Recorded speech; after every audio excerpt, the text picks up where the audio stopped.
Today, we're going to play a little game of true or trans.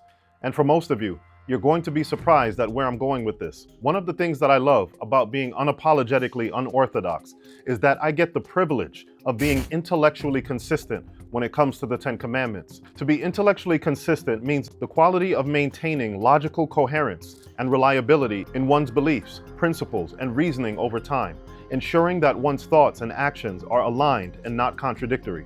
Today, we're going to see a huge contradiction by taking a look at the trans movement to understand the Orthodox Christian hypocrisy when it comes to the fourth commandment and the trans movement. Over the years, I've seen at least 4 or 5 reasons why Christians don't keep the seventh-day Sabbath, and this is the latest addition that I've seen to the list. Why does the church celebrate the Holy Mass on Sunday, not a Sabbath, Saturday? For the following reason, my dear friend. There was evening and morning, evening and morning, evening and morning for all the 6 days. But for the Sabbath day, 7th day, there was no evening and morning. God entered it, but it didn't end. So when you look at day 1 to day 6, there's an evening and there's a morning. Day 7, there is neither an evening nor a morning. Guess what? Day 7 is still going on till now. God said the evening and the morning, but this time God didn't say evening or morning were the seventh day. He left the rest open-ended. Hasn't finished. So therefore, God is not talking about a Saturday or a Sabbath as a day.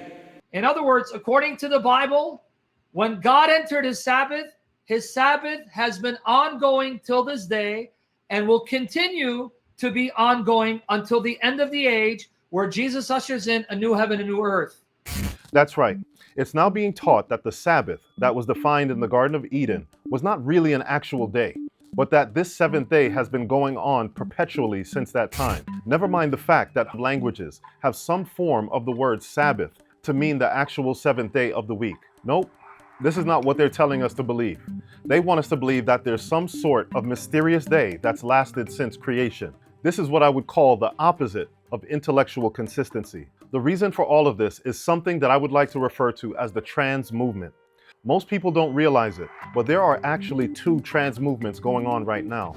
One that's going on regarding gender, and another one that's been going on for over 1,000 years. And make no mistake about it, the trans movement has taken over the majority of the Christian church, and the movement is bigger than you can imagine. Orthodox Christians and Catholics have been unknowingly promoting one aspect of the trans movement while also fighting against the other aspects of the trans movement. And you're going to see that clearly today by taking a look at this video. There's something wrong with this video.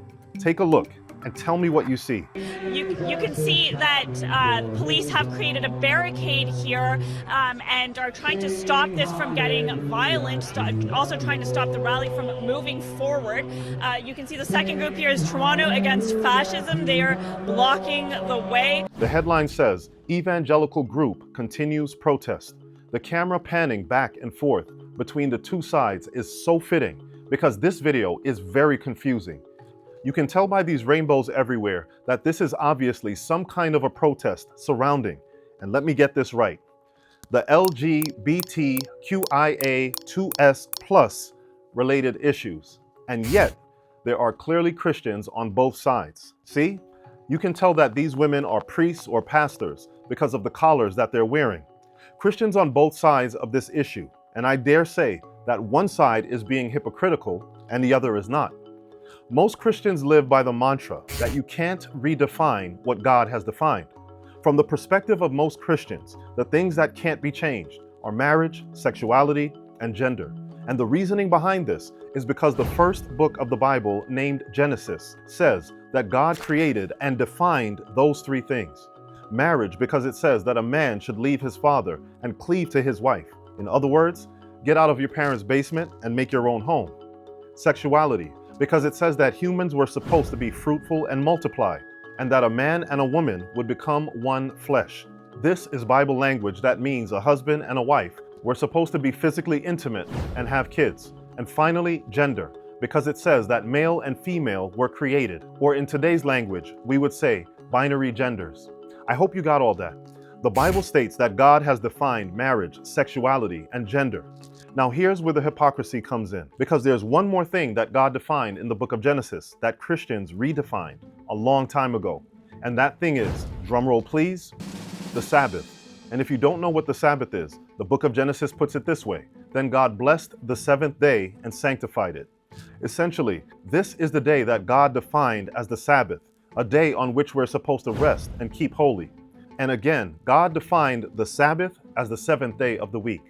So now here's the million-dollar question that exposes the hypocrisy. If Christians are saying that you can't redefine gender, sexuality, and marriage because God is the one that defined it, then why is it that so many Christians are comfortable redefining the Sabbath? I really need you to help me think this one through so I can find out if my reasoning is correct.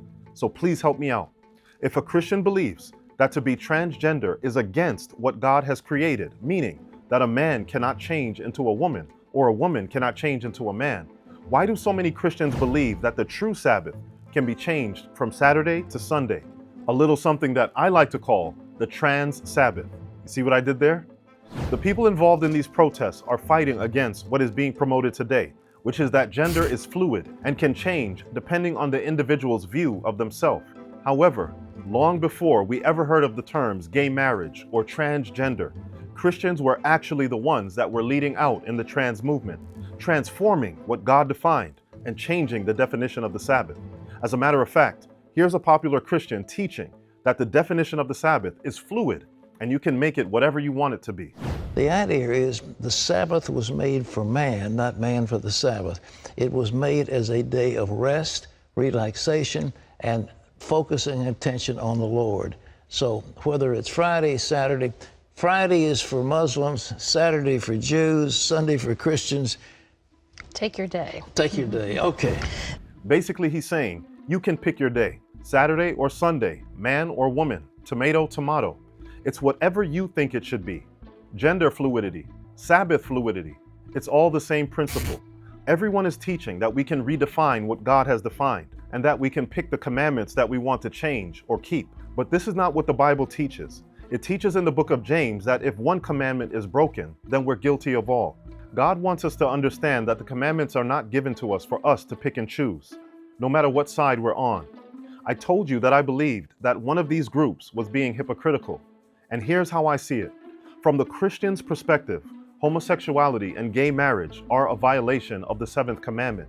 And yet, the majority of Christians, while upholding the seventh commandment, have no problem violating the fourth commandment, which again defines the Sabbath day as the seventh day of the week.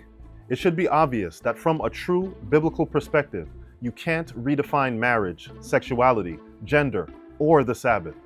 Jesus himself said that not one jot or tittle will pass from the law. Basically, this means that we don't have the authority to change or redefine anything that God has established. But here's the thing. I don't expect non-Christians to know any better, because obviously a non-Christian does not take the Bible as their rule of life. But I do expect Christians who have the words of Christ to know better. Can Christians just treat the Bible like a buffet? Will we have any credibility by accepting what suits us while throwing away the rest? And then on top of that, expect others to keep God's commandments if we're not even keeping them, and follow what He has defined if we're not even doing it ourselves. So let's get back to the original video. Which side do you think is right? I don't think either side is right. The group of Christians on this side, which is probably more liberal, believes that you can redefine the Sabbath, marriage, sexuality, and gender. Now, I don't agree with them, but at least they're being intellectually consistent in their viewpoint. But this side is just treating the Bible like a buffet and picking and choosing what they'll keep and what they'll redefine. But there's a third option. It's a little radical, but just hear me out. And it's about accepting the truth instead of the trans. How about we just let God define everything? Let Him make the rules and then follow His rules. I don't believe this is complicated at all. If we're interested in letting the Bible define our reality, then we have to let it define all of these things for us. And then the concepts of gay marriage, gender fluidity, and Sabbath fluidity will find no place in our worldview. When you're unapologetically unorthodox, you get to maintain your consistency regarding the commandments and what God designs. So the only question that we actually need to answer individually is, do you let tradition and society Define your reality, or do you allow the Bible to define it for you? So if you believe and are out protesting that you can't redefine what God has defined, then I hope to see you in church this Saturday. God bless.